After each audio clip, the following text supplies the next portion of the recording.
So, hello and welcome back to Spooky Week featuring Edgar Allan Poe and my cute little pumpkin, which I'm gonna put some clips in of me carving him. I think now the fourth annual Smoky Stephen Mark pumpkin carving thing, where every year my YouTube friends Stephen Mark have a carving party. I guess they do a live stream. We all carve pumpkins, and it's just a good time. Um, and this is, I think, my third pumpkin carving on my channel. I've been trying to do them every year and trying to do my own patterns. So if you think it's a terrible ghost, blame me. I drew it. So, I thought he was cute though. He isn't quite as spooky as old Jack Skellington up there, but that's okay. We don't always need a spooky pumpkin. Sometimes we can just have a cute pumpkin. And like I said, I'm going to drop in the pumpkin carving video, and then after, we are going to read, requested by 3 people in the comments, The Bells by Edgar Allan Poe. I know I said this was going to be Poe's short stories, but I figure The Raven's already in there. That's a poem. And several people wanted The Bells, which is another poem by Edgar Allan Poe. So after the video of me carving Mr. Spooky back there, we're going to read The Bells.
hopefully you enjoyed the pumpkin carving.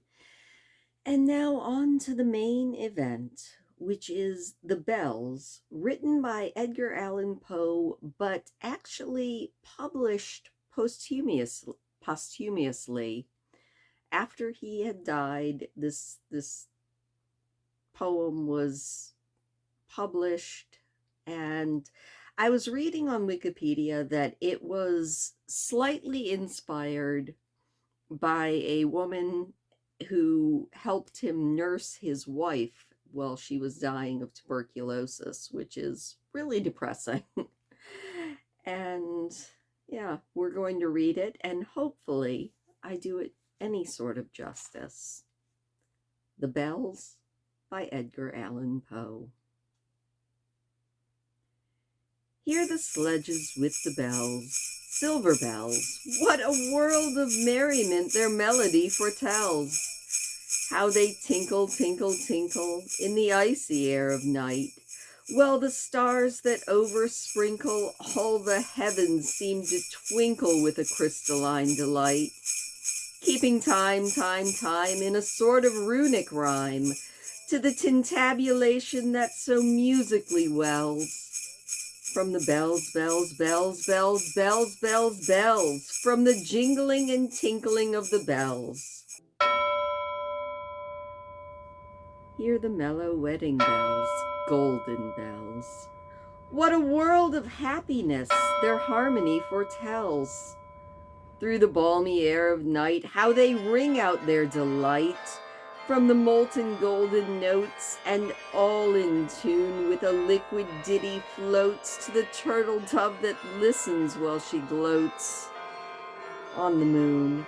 Oh, from the sounding cells, what a gush of euphony voluminously wells, how it swells, how it dwells on the future, how it tells of the rapture that impels to the swinging and the ringing of the bells, bells, bells, of the bells, bells, bells, bells, bells, bells, to the rhyming and the chiming of the bells.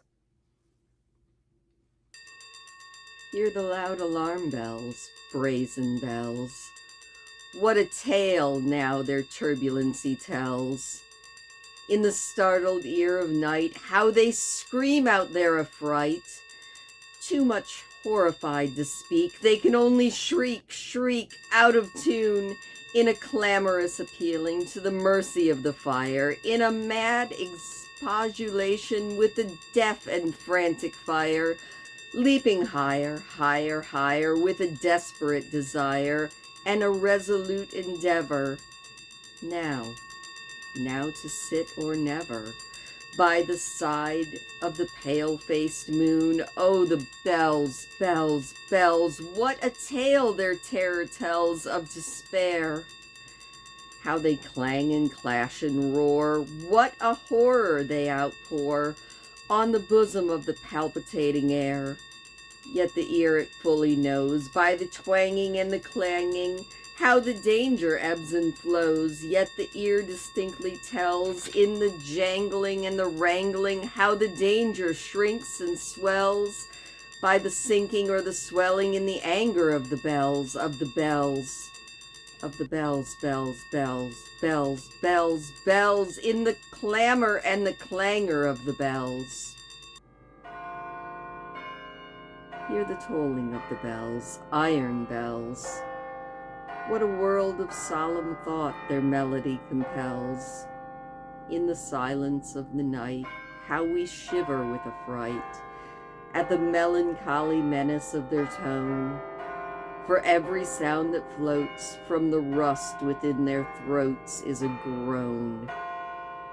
And the people, the people, they that dwell up in the steeple all alone, and who tolling, tolling, tolling in that muffled monotone, feel a glory in so rolling of the human heart a stone. They are neither man nor woman, they are neither brute nor human, they are ghouls, and their king it is who tolls, and he rolls, rolls, rolls, rolls a paean from the bells, and his merry bosom swells with the paean of the bells, and he dances and he yells, keeping time, time, time, in a sort of runic rhyme to the paean of the bells, keeping time, time, time, in a sort of runic rhyme to the throbbing of the bells. Of the bells, bells, bells, to the sobbing of the bells, keeping time, time, time, as he knells, knells, knells, in a happy runic rhyme, to the rolling of the bells, bells, bells, to the tolling of the bells, bells, bells, bells, bells, bells, bells, to the moaning and the groaning of the bells.